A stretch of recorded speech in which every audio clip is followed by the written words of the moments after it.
For thousands of years, one civilization captured the imagination of the entire world. Ancient Egypt, the pyramids, the pharaohs, the gods. But there is a chapter of that story that most history books quietly left out.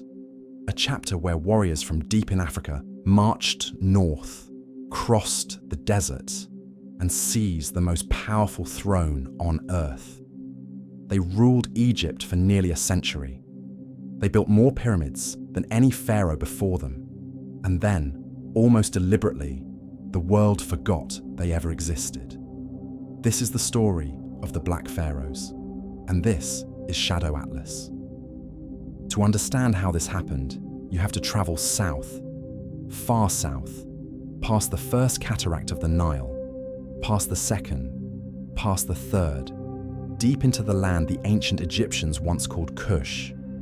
Today, we call it Sudan. In ancient times, it was one of the wealthiest kingdoms in the known world, rich in gold, rich in cattle, rich in warriors.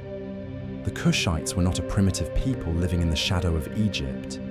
They had their own script, their own temples, their own gods. For centuries, they traded with Egypt, fought with Egypt, and watched Egypt carefully. They learned everything Egypt had to teach. And then, Egypt began to fall apart. By 750 BC, Egypt was fractured. Local rulers called the Libyan princes had divided the country into competing territories. The once great empire was a collection of squabbling warlords. The temples were neglected, the old gods dishonored. Someone needed to restore order, and the Kushite king, Pie, decided that someone would be him. In 747 BC, Pie led his army north. City after city submitted to him. Memphis, the ancient capital, fell after a siege. Pie entered the great temples and performed the proper rituals. He made offerings to the gods. He was not a conqueror in the way we usually imagine. He was a restorer. He genuinely believed he was saving Egyptian civilization from those who had abandoned it. After subduing Egypt, Pie did something that surprised everyone. He went home, back to Kush. He had conquered a great empire and simply returned to his homeland. It would be left to his successors, Shabaka, Shebitku, Taharqa, and Tantamani, to consolidate what he had won. Together, these rulers form what historians call the 25th Dynasty of ancient Egypt. And under Taharqa, the most celebrated of them, the kingdom stretched from the Mediterranean all the way to the border of modern Ethiopia. It was, by some measures, the largest Egyptian empire in centuries. They built, they restored temples that had fallen into ruin. They commissioned new pyramids, steeper and sharper than the classic Egyptian design. Today, Sudan has more ancient pyramids than Egypt. Most people do not know that. Most people were never told. But then came the Assyrians. In 671 BC, the Assyrian king Esarhaddon launched a full invasion of Egypt with iron weapons, a technology the Kushite forces could not match at that scale. Taharqa fought back 3 times. He recaptured Memphis twice, but each time the Assyrian army returned with more force. By 664 BC, Egypt was in Assyrian hands. The 25th dynasty was over.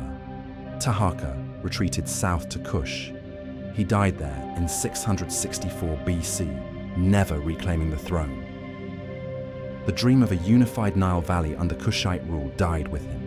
What followed was something arguably more calculated than military defeat. The Greek historian Manetho, writing centuries later, listed the 25th dynasty, but barely. Later historians minimized it. When European scholars began excavating Egypt in the 18th and 19th centuries, the idea that black African kings had ruled and arguably saved ancient Egyptian civilization did not fit the narrative they were constructing. Some carvings were misidentified. Some findings were quietly set aside. The Kushite pharaohs were not dramatically erased in one moment. They were slowly buried under layers of omission.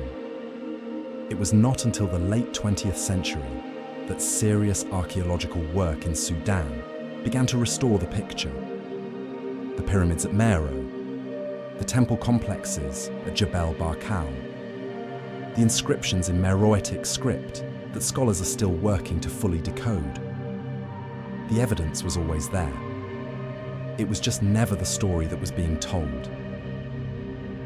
The pyramids of Kush still stand, quieter than the famous ones at Giza, less visited, less photographed, but they are there, pointing upward into the same sky, built by the same ambition, the same belief that a civilization could last beyond the lifespan of any king. History is written by those who control the telling, but the stones do not lie. They never did. The world is bigger than what they told you. This is Shadow Atlas. We will see you in the next one.